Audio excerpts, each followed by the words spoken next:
Kaixo! Ekoetxeara joateko txangoa prestatzen gaude. Mungiatik Busturirako bidea aurkitu dugu. Baina, zelan joango gara haraino? Oinez? Kotxez? Hegazkinez?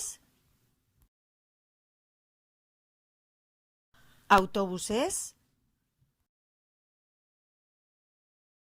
Bai, autobusez. Gidariari mapa erakutsi beharko diogu bidea zein den jakin dezan. Nolakoa izango da autobusa? Handia? Txikia? Koloretakoa? Zuk zelako autobusa izatea nahi duzu? Egin autobus bat etxean dituzun gauzekin. Gaileta kutxarekin, esnearen kutxarekin, arrautzen kutxarekin, tapoiekin, zuk nahi duzun moduan, zuk nahi duzun koloretakoa.